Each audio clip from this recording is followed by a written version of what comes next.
Here's the thing that nobody tells you. If you're running an AI video model locally, you're running it quantized. You just are. Comfy UI, probably the most popular tool for generating videos. It has you a GGUF version, and most workflows assume you grab the Q4 on day one and never looked back. Basically means the model weights are quantized down to 4 bits. But nobody actually tells you what you give up to get there. So I wanted to check it out. I took 2 video models and I ran each one all the way down an 8-step ladder. From full precision at FP16 down all the way to 2 bits. Some of these look okay at 2 bits actually, but we'll go through that. WAN 2.2, 14 billion parameters, text to video, and LTX 2.3, 22 billion parameter model. This one is a bit spicier, and that's because it generates the video and the audio together, which means now the picture and the sound can break separately. I ran the same prompt, the same seed, the same settings every single time, and as we walk down the ladder, only one thing actually changes, just the quantization. And all of this on a custom Linux box that I built running an RTX Pro 6000 Blackwell. That's 96 gigs of RAM, which comfortably fit all the precision models that I have. Now, here's what I didn't expect. 2 completely different architectures built by 2 completely different teams, and they eventually kind of fall apart in the same way. Let's go through it. So this is the reference. For WAN, I got FP16. Looking good, looking good. For LTX, it's basically the same thing. It's BF16, just slightly different quantization, but they're both full format or full precision. And this is what everything else we're gonna compare gets compared against. For WAN, I ran 5 prompts. Some are simple objects, some are humans, some busy scenes. For LTX, I measured a couple more things. Whether the words stayed correct. Does this support the new Phantom 5090? And whether the audio still sounded intelligible. Did you try turning it off and on again? Then I scored the videos with some common benchmarks like SSIM, LPIPs, and prompt alignment tests, plus the test of my actual eyeballs and ear holes. But enough about my holes. Let's see the next level so we can actually get something to compare it against, shall we? So here's WAN FP16. The whole model is 27 gigabytes, quite chunky. And I do see pretty good character consistency. It looks pretty good, except the very beginning 2 frames or so, where it looks like an old, I don't know, TV CRT screen. But after that, it balances out, and the character remains pretty consistent throughout. The leaves look normal. Let's see LTX. Does this support the new Phantom 5090? Oh yeah, 24 lanes. Wait. They lied to us again! Does this support the new Phantom 5090? That's crazy. Yeah, my prompt had him doing something funny, but that was just nuts. That's me and Dan at Micro Center. But our voices are just not at all the same. Although the voices are very clear, very consistent, and after analyzing both the image quality and the audio quality on this one, it's kind of hard to see, but these are our baselines, and I will go through these very soon here. This tiny thing has quietly become one of the most useful tools I carry. As someone who constantly is bouncing between meetings, conferences, and content, I need a better way to keep track of the details. The hard part for me is I cannot stay fully present, listen, and get footage, and take clean notes all at the same time. So now I use Plod Notepad S like a second brain for meetings, interviews, and event days. Most note-taking setups still leave me doing the worst part afterwards, sorting out who said what and what actually matters. This thing is actually really simple to use. One click starts the recording, the physical button helps mark key moments, and then it organizes everything for me after. It can capture up to 20 hours non-stop, and then turns that into transcripts with speaker labels, clean summaries, and actionable to-do lists instead of one giant recording that I never revisit. I also really like Ask Plod. It lets me pull up past information or think through next steps without digging through everything manually. The big win for me is less mental load and better follow-through. And I'm saying that as someone who's been using Plod since 2024. I went through all the different versions. Obviously, use it where recording is appropriate and always get permission, but as a workflow tool, this thing has really been useful for me. Use my code ALEX15OFF for 15% off. There's also a Prime Day deal plus 30-day free return policy. Check the link in the description. Now we cut to half the bits, and this is where it gets weird. 8 bits per weight, but specifically the FP8 format, so floating points, half the bytes of FP16. FP8 is natively supported on this GPU, so that should be a slam dunk. FP8 is 14 gigabytes on disk. How's the quality? So here I started with the simplest thing that I rendered, and this is just a glass of water, just sitting there. Camera is moving around just a little bit. Whatever changes you see here is just the model basically rendering things differently, even though the seed is exactly the same. The FP16 version looks just a little bit more realistic to me, except for what are these lines walking across the table? I don't know, it might be raining or something else is moving in the room. On the right, it's a little choppier and a little bit more blurry, but if it wasn't next to the FP16 image, it would just pass. Here's how things change. FP8 is already off the baseline here. This is the static detail video. 0.19 on LPIPs, and LPIPs is basically like my eyeballs in software. If it was 0, that would mean it's identical, and the higher the numbers, it means it's more different from the original. Now here's the surprise. The very next level down, it's not really down, it's parallel, I'd say. It's Q80. So it's still 8 bits per weight, but in a different format. It's integer 8 with K-quant grouping. On the glass video, Q8 lands at 0.07. It's almost identical to full precision, while FP8 is about twice that much. And yeah, look at that. The glass actually looks almost identical to the FP16 in the video itself, according to my balls in the eye. Q8, pretty much the same disk size as FP8, but better fidelity. And guess what? The average across all the 5 prompts here, FP8 is still about twice as far from baseline as Q8. So FP8, the format with hardware acceleration that everybody said was the future, it drifts further and further from full precision than the older int8 approach. Same number of bits, the difference is just where it spends that precision. And here is the kicker, the red car, a simple motion prompt. There's FP16. At FP8, the car drives backwards. Not in any other quantization does this happen, just FP8. And this time, it's not just slightly different rendering, it's just wrong. So more bits is not the same as better. The format does more work than the bit count does. Remember that, because we're about to watch the same exact surprise happen in a completely different model. FP8 again, same hardware acceleration, same expected slam dunk. Does this support the new Phantom 5090? Looks about the same, right? Watch the face and listen at the end. Oh yeah, 24 lanes. Wait. They lied to us again! Did you catch that? Whisper picks it up. Word error rate on FP8 is 0.18. And basically word error rate is just how many words drifted from the baseline transcript. 0 is identical. This is the only quantization between BF16 and Q3KM with a non-zero WER, word error rate. The model added a laugh that does not exist in the baseline audio. SSIM 0.87, LPIPs is at 0.07, pretty good. By the way, the top 3 are for video quality comparisons, and the bottom 2 for LTX only are for audio. And here we have Mel Spectrogram MSC 26.7. And for video, by the way, the SSIM is the pixel match. So 1 would be identical. Obviously, BF16 is identical to itself, so that's 1. And here on FP8, we're sliding down to 0.8. And Mel MSC down here is the audio fingerprint. So 0 would be identical in this case. Anything higher than that is drift. Does this support the new Phantom 5090? Oh yeah, 24 lanes. Wait. They lied to us again! So compare that to Q80, 1 level down on the ladder, sort of more like horizontal. Same 8 bits per weight, of course. Different format though. Look at the difference between BF16 and Q80. There's a huge difference in the amount of space it takes. 46 gigabytes versus 23, but they look identical. Even the motion blur in those exact moments, in those frames, is exactly the same. But FP8, not. And Q8 is better on every single metric, both video and audio. So FP8 underperformed in WAN, I don't know how to say that properly, don't ask me. And it also underperformed in LTX. 2 different model architectures, 2 different teams, 2 different training runs. Weird, right?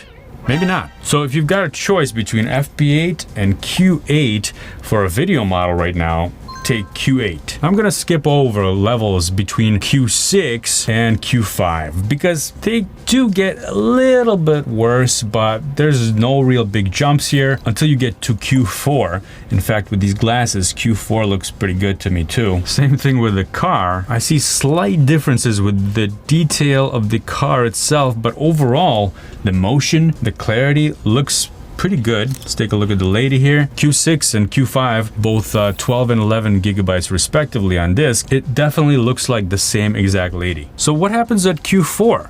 Can we save more space and actually get away with it? Q4, 9 gigabytes on disk. This is the kind of thing you'd run on a 24 gig consumer GPU. And this is where most of the community lives. And if you watch this in isolation, you probably think, it's fine. Sure, the face is a little bit fuzzier and a little bit not as crisp, but it's passable. The forest still moves. But if you compare it, LPips says we are at 0.34. That's further away than FP8. For a complex scene, we're at 0.35. What about that glass of water? Not so bad here, 0.2. For LPips, that character consistency is getting there. Let me show you. Notice anything different about her hair? And also, it kind of doesn't look like the same woman anymore. Here's the complex scene. It's a little bit harder to tell here. Tokyo night market, quarter disk size of FP16, but it still holds together. This is kind of like a sweet spot over here, and you can stop here if you don't have any reason to get any smaller. Red car looks fine, and do comment down below if you notice any weirdnesses that I didn't notice. We save a ton of space in LTX 2.3. The Q4 is only 14 gigabytes here. There's some extra weirdness going on here with the face there and my eyes and Dan's eyes, and the unexpected reaction makes its reappearance. You lied to us again! But look at the Mel spectrogram here. We just jumped to 46.9. One level up at Q5, it was just 9.9. So the audio fidelity just dropped roughly 5 times in a single step. Now check the top row, the video metrics. SSIM is 0.88, basically right where it was. LPips is 0.07. The picture is right about where it was for FP8. So it's definitely gradually getting worse here. And Q4 shows a big change, at least in the objective measurements, but not as much as audio. So that's finding number 2. Audio degrades before video here, even though it might not be perceived as such or might not be as noticeable as video. If you're only watching the picture, you're gonna miss that. And why does this matter?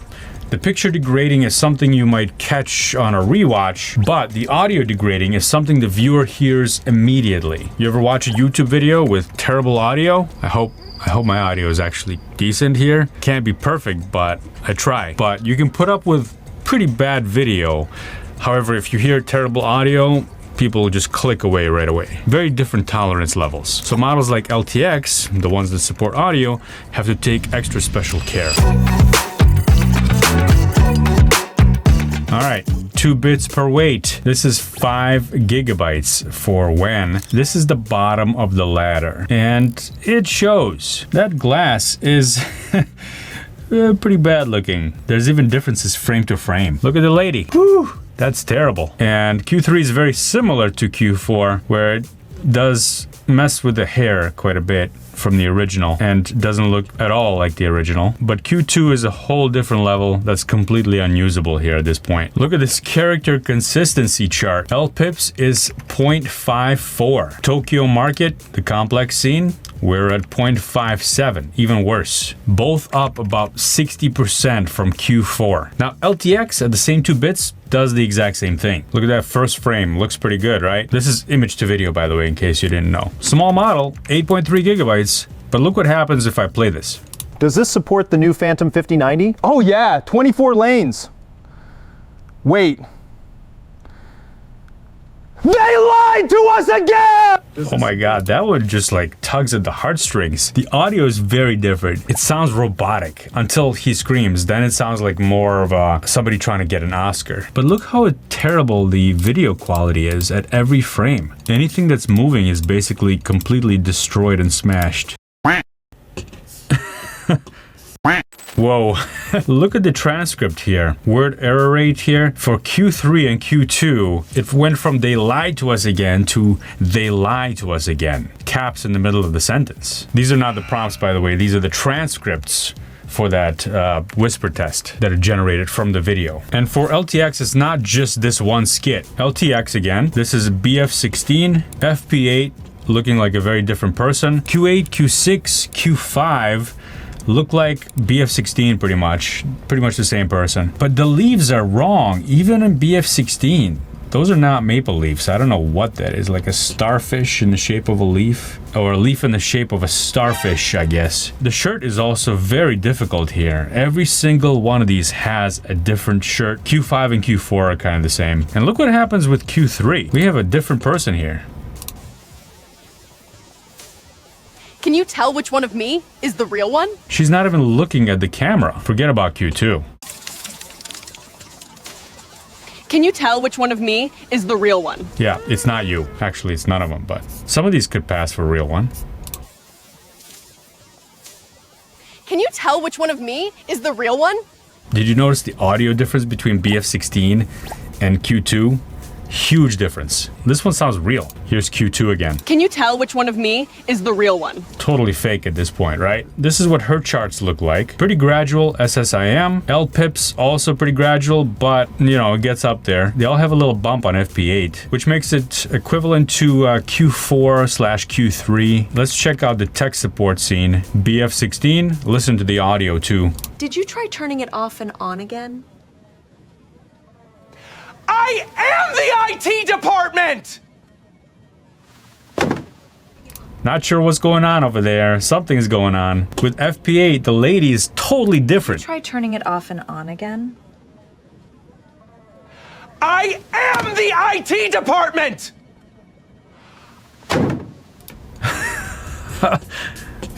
Look at her. She's not impressed. And the lady looks different in pretty much every single one of these. Her shirt color is different. The wall decorations are different. What's on the computer screen is different. But once we get to the 11 gigabyte Q3, things just start melting down. Check this out. Did you try turning it off and on again? I am the IT department! Kind of looks like Mr. Smith from The Matrix. You know, she's trying to push his buttons and she's winning. Q2. Did you try turning it off and on again? I am the IT department! Did you Wow, that one is like way off the rails. First of all, the lady sounds robotic. The video is just totally destroyed. So faces are still the hardest part. Whisper for Q2 and melt spectrogram for Q2 all just are off the chart. Terrible. So by now it looks like 2 bits just wrecks everything. But here's what I did not expect. The glass of water scene. SSIM is at 0.74 at 2 bits per weight. It doesn't look great when I'm examining with my balls of eye, but the numbers are saying it's okay. So take these tests also with a grain of salt. I didn't come up with these tests. These are pretty much standard tests. So yeah. Haven't shown you this one yet, the marble rolling down the ramp. And even though each one of these frames by themselves might look okay, the physics of this thing is just terrible at every single weight level. Even at full precision here, the ball just doesn't roll like a real ball, and then 2 balls get merged. That's just the model, not the quantization. It's just wrong.